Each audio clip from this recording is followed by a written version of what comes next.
Broadcasting live from the True Crime Today studios to the world.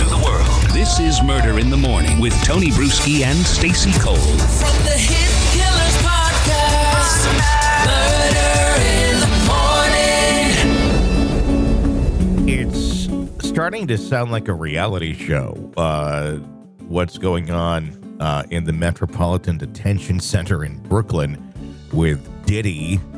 And now we also have Luigi Mangione and isn't like Sam Bankman-Fried in there too, I believe. Mm-hmm. Yeah. Yep. It's really getting to be a weird thing. I bet they play My Two Dads a lot, but they probably rotate who the dad is. Oh no.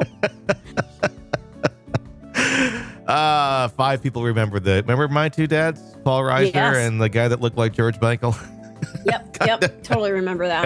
Yep. Multiple reports have emerged suggesting that Sean Diddy Combs 55 is upset about the attention fellow inmate Luigi Mangione 26 has been receiving at the Metropolitan Detention Center in Brooklyn. However, a source close to Diddy has denied these claims. It's like, I heard someone was jealous of you today on the playground. This story has been completely made up, and there's no truth to it, the insider told Us Weekly, refuting allegations of jealousy. Look, I think jealousy is like what drives these people, so they're always going to be jealous of each other. No matter, I guarantee, there's a reason that this story even popped out into the public. You know, somebody said something somewhere.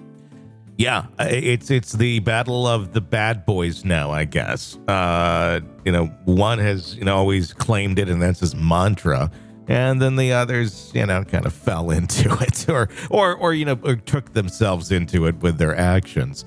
Mangione, of course, accused of murdering UnitedHealthcare CEO Brian Thompson. In that case, still going to be there for a while until that goes to court. Diddy, of course, been at the same facility since September of 2024 on sex trafficking and racketeering charges, also maintaining his innocence. The 2 high-profile inmates have not only connected by their location, but also share legal representation as well. I wonder if they all, go to the cafeteria for lunch together. And do you think they stand outside of their cell waiting for their little buddy to come over? Like, okay, now we can go. You're here.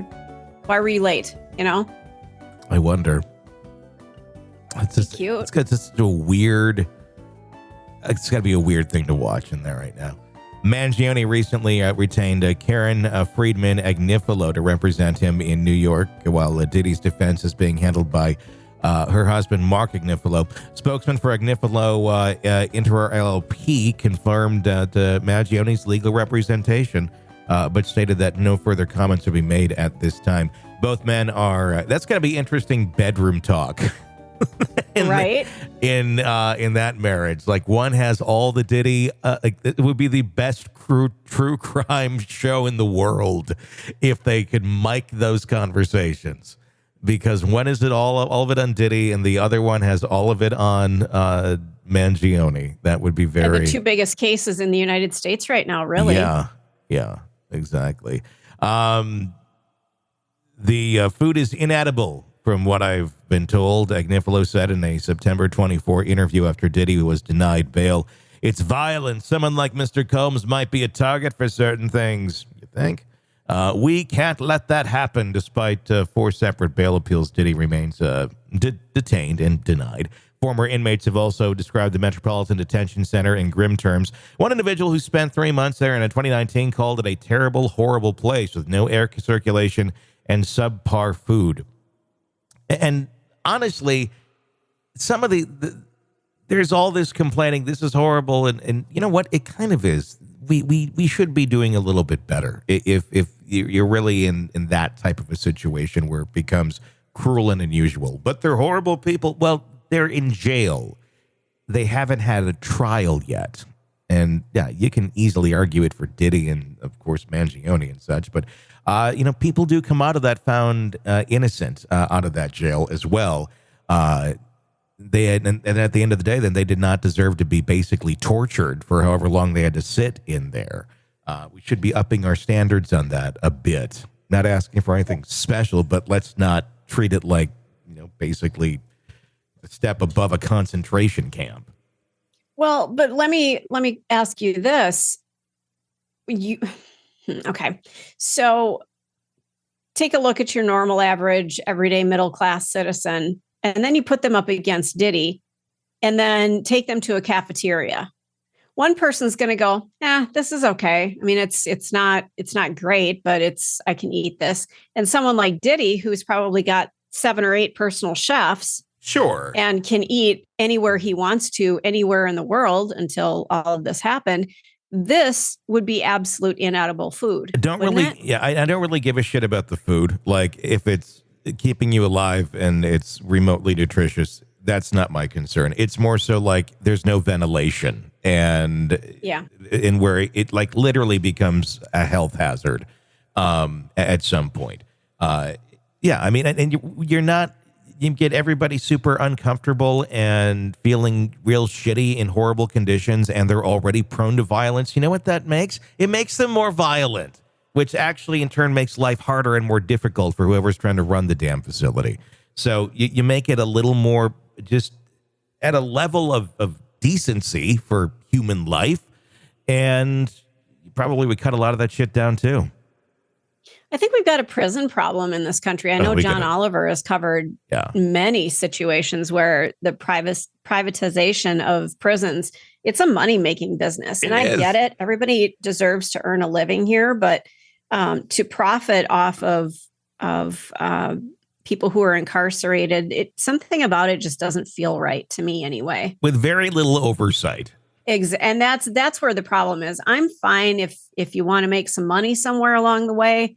That works for me. I think capitalism isn't a bad thing, but at some point, do it the right way. That's where I'm drawing the line. Like, if you're going to profit off of people who are incarcerated and have done horrible things, don't treat them like they're savages. And I don't mean savages in a horrific way, but I mean it in the worst way possible. Yeah.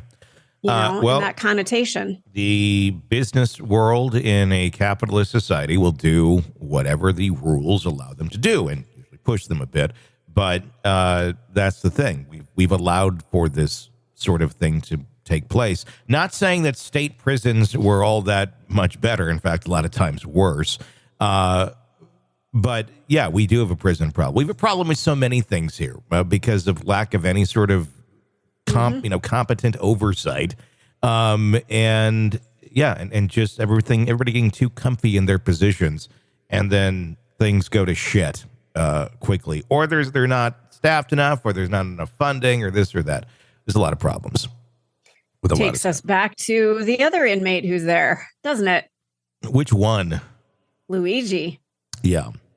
And yeah, I get it. Horrible people. But again, we're not, you don't want to be the horrible person, because again, yes, these are bad people. But again, like I said, there's people who go through there who are not bad people. And yeah, it doesn't make a lot of sense. But there you go. That's the latest on Diddy's feelings.